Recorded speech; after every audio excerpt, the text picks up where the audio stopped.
Christian, I want to ask you about this news, this breaking news about Elon Musk setting up his own America Party or whatever it is. It's strange, you know, someone should make a film about the Elon Musk-Donald Trump story, but is this a publicity stunt? Is this serious? Obviously, it's no threat, but what does it actually mean in your opinion, Christian? I think it doesn't mean very much. Musk gets, I don't know what he does beforehand, if there's a substance involved or not, but he gets on Twitter. This isn't just a one-night thing at 2 in the morning. He's been on this for a while, but it's clearly hurt feelings he has with Donald Trump. An independent party, it's probably meaningless. We have a Libertarian Party already in the United States. It's different than the Libertarian movement. The Libertarian Party usually gets a couple of points and takes them away from mostly Republicans. Then usually there's a Green Party or some other wacko party that takes a couple points from Democrats. The risk is if this rises to something like Ross Perot, who's a businessman who challenged George H.W. Bush and Bill Clinton in 1992 and took 19% of the vote. There's a dispute among historians whether he took votes equally from both candidates or if, like me, you believe he took most of them from George H.W. Bush and let the Democrats win. But you remember Musk, we're 3 years from the election, and also he comes from Silicon Valley, and most Americans hate Silicon Valley. The idea that a billionaire who's born in South Africa is going to waltz in and tell us how to run the country. This has none of the populism of Ross Perot. The economy is in great shape, unlike 1992, where the 1990 recession was over, but times really weren't that good. Also, that 1992 election came on the heels of 12 years of Republican rule, and people were just ready for a change. They were ready to elect a baby boomer. Bad idea. Anyway, none of those factors are in play here, so I don't think it'll lead to much. Now, you mentioned Elon Musk feeling frustrated or disappointed. Is that warranted, do you think, with Donald Trump?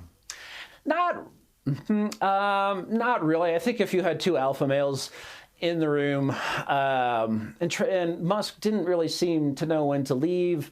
The idea you're going to find $2 trillion just of inefficiencies that can be made efficient. Government is inherently inefficient. The American system is designed intentionally to be inefficient, which is what separation of powers really is.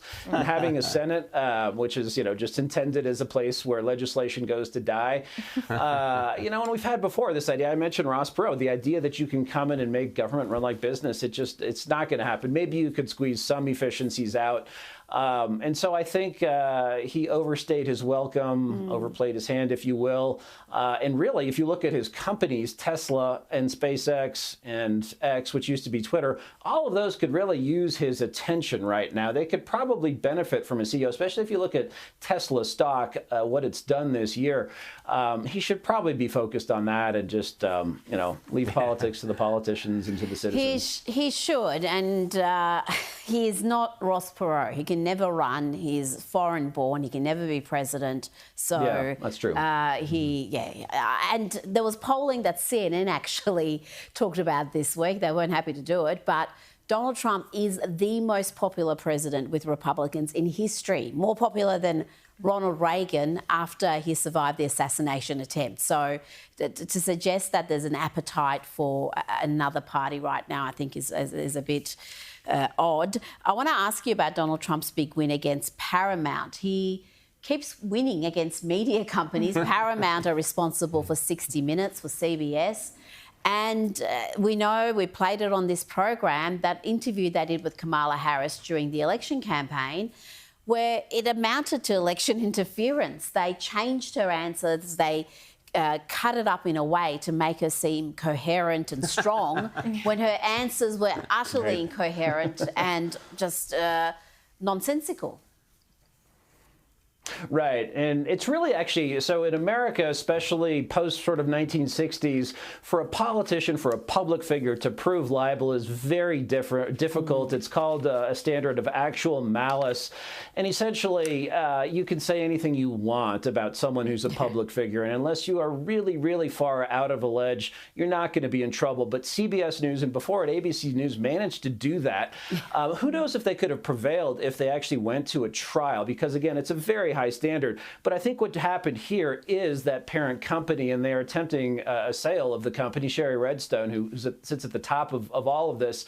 And they really didn't want what's called discovery going on, where Trump and his lawyers could start demanding all these internal communications within CBS, because it would reveal that CBS isn't the real media organization, that it's just another, part of the left-wing blob in American media. And that's what they really wanted to stop. So against the wishes of CBS News, and certainly against the wishes of the Pinkos at 60 Minutes, the parent company just said, solve this, get this off of our table. We don't want this. The big boys and girls are doing the real corporate finance at the top, just didn't want this distraction. Fantastic. The Pinkos at CBS.